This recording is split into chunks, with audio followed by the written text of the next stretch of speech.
ओम शांति। 18 अप्रैल। रोज रोज हमें भगवान के महावाक्य सुनने को मिलते हैं। बाबा कह रहे हैं, तुम्हारा ये जीवन मोस्ट वैल्यूएबल है, अनमोल जीवन है। ऐसा अमूल्य जीवन और किसी का नहीं होता। लक्ष्मी नारायण भी वो सेवा नहीं करते जो तुम करते हो। सबको राह दिखाते हो, परमात्म ज्ञान देते हो, सबका कल्याण करते हो।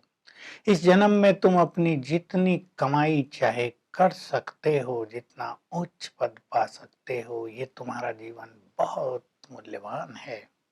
स्वयं भगवान तुम्हें पढ़ाने आए हैं, तुम्हें अथाह खुशी होनी चाहिए।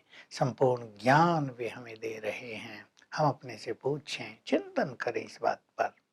जितना अमूल्य जीवन हमारा है, क्या उतनी ही मूल्य हम इस जीवन को देते हैं?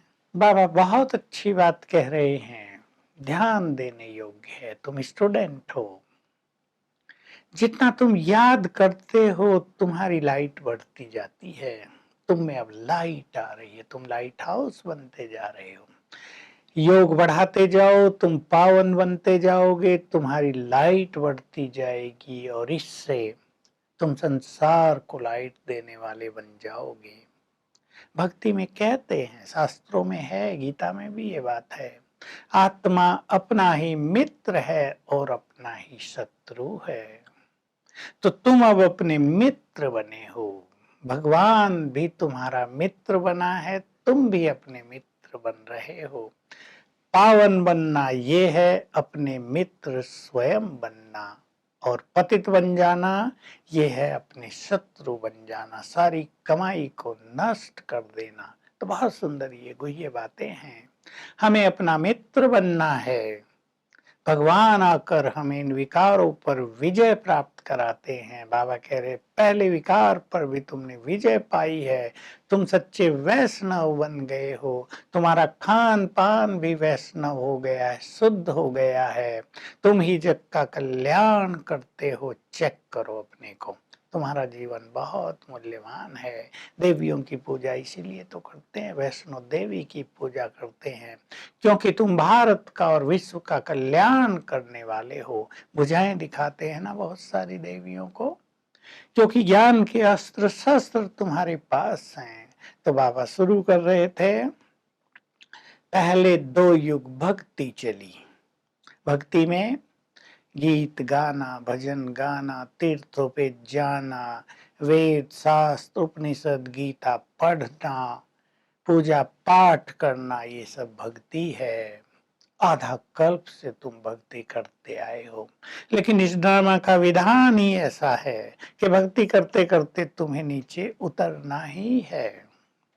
फिर गायन है, चढ़ती कला, तेरे बहाने सबका भला। ग्रंथ में ये बात लिखी अवश्य है।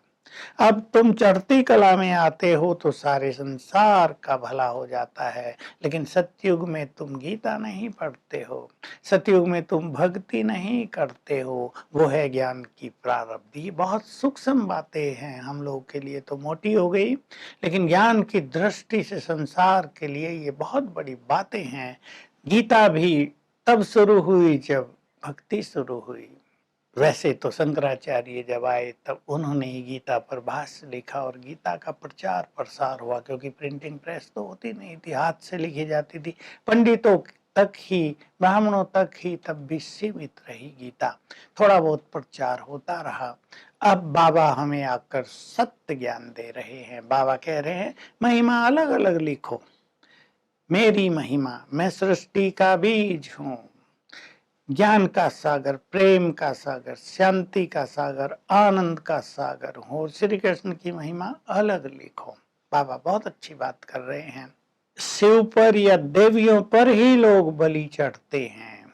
आजकल तो बलि का सिस्टम बंद कर दिया, वहां तलवार भी नहीं है बनारस में, काशी कलवट में, लेकिन देवियों पर बलि चढ़ते हैं। श्री कृष्ण पर कोई बलि नहीं चढ़ता, देवताओं पर कोई बलि नहीं चढ़ता। श्री कृष्ण के आगे जाके ये नहीं कहेंगे मैं तुम पे बलि चढ़ता हूं, क्योंकि ज्ञान श्री कृष्ण ने नहीं दिया।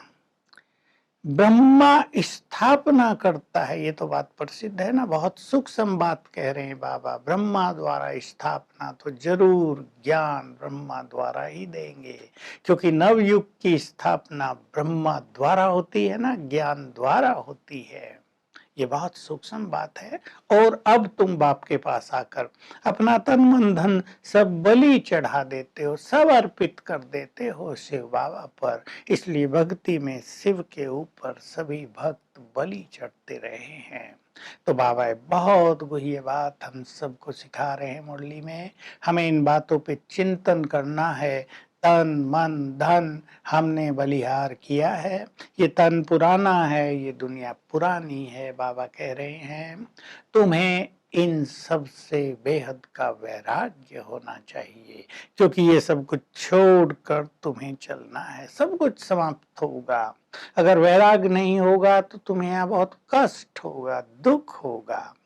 दैवी गुण भी तुम्हें धारण करने हैं, रॉयल मैनर्स धारण करने हैं। किसी को भी दुख नहीं देना है, तुम सबके दुख हरने वाले हो। आज ये सुंदर सुंदर गुह्य बातें बाबा हम सबको बताकर जगा रहे हैं। बच्चे, दुनिया से वैराग्य लाओ और बहुत खुशी में रहो, बहुत नशे में रहो। पढ़ाई तुम पढ़ रहे हो, किसी की पढ़ाई में अच्छी बुद्धि होती है, किसी की कम बुद्धि होती है, डल होती है। पढ़ाई एक साथ नहीं पढ़ाई जाती। बच्चे छोटे होते हैं, छोटी बातें, बड़े और बड़ी बातें, और बड़े और बड़ी बातें। ये नहीं कह सकते सारा ज्ञान बाबा ने पहले ही क्यों नहीं दिया। ज्ञान एक साथ कभी दिया ही नहीं जाता। टीचर से आशीर्वाद भी नहीं मांगा जाता। भगवान से आशीर्वाद मांगती हैं माताएं कि हे भगवान हमारे बच्चे को पास करा देना। टीचर से आशीर्वाद नहीं मांगते। टीचर तो पढ़ाएगा और कहेगा जितना तुम अच्छा पढ़ोगे उतना ही तुम्हें अच्छे मार्क्स मिलेंगे। तो बाबा भी हम सबको यही प्रेरणा देते हैं। वरदान में हमें बाबा बहुत रॉयल मैनर सिखा रहे हैं। जब हम आपस में बातें करते हैं तो कई बार कईयों की आदत होती है दूसरों की बातों को फट से कट कर देना। इसमें अभिमान भी झलकता है, दूसरों को अपमान भी फील होता है। नो, तुम्हें हर एक की बात सुननी है, उसे रिगार्ड देना है, तब तुम शक्तिशाली बनोगे। तुम्हारी सेवा वृद्धि को पाएगी, क्योंकि ये भी रॉयल रूप का मैपन है, देह अभिमान है। और हम अपने कर्म रूपी बीज में श्रीमत रूपी जल डालें तो कर्म शक्तिशाली बन जाएंगे। ये कहता है आज का स्लोगन। श्रीमत पर हम हर कर्म करते रहें। तो आज सारा दिन हम बाप दादा का आह्वान करेंगे, दोनों को बुलाएंगे, हर घंटे में एक बार उनकी उपस्थिति फील करेंगे और इस खुशी में रहेंगे कौन हमें मिला है, कौन हमें पढ़ा रहा है। Om Shanti. To watch Peace of Mind channel videos on YouTube, subscribe us on youtube.com/tvpeaceofmind. Just a click for a peaceful life.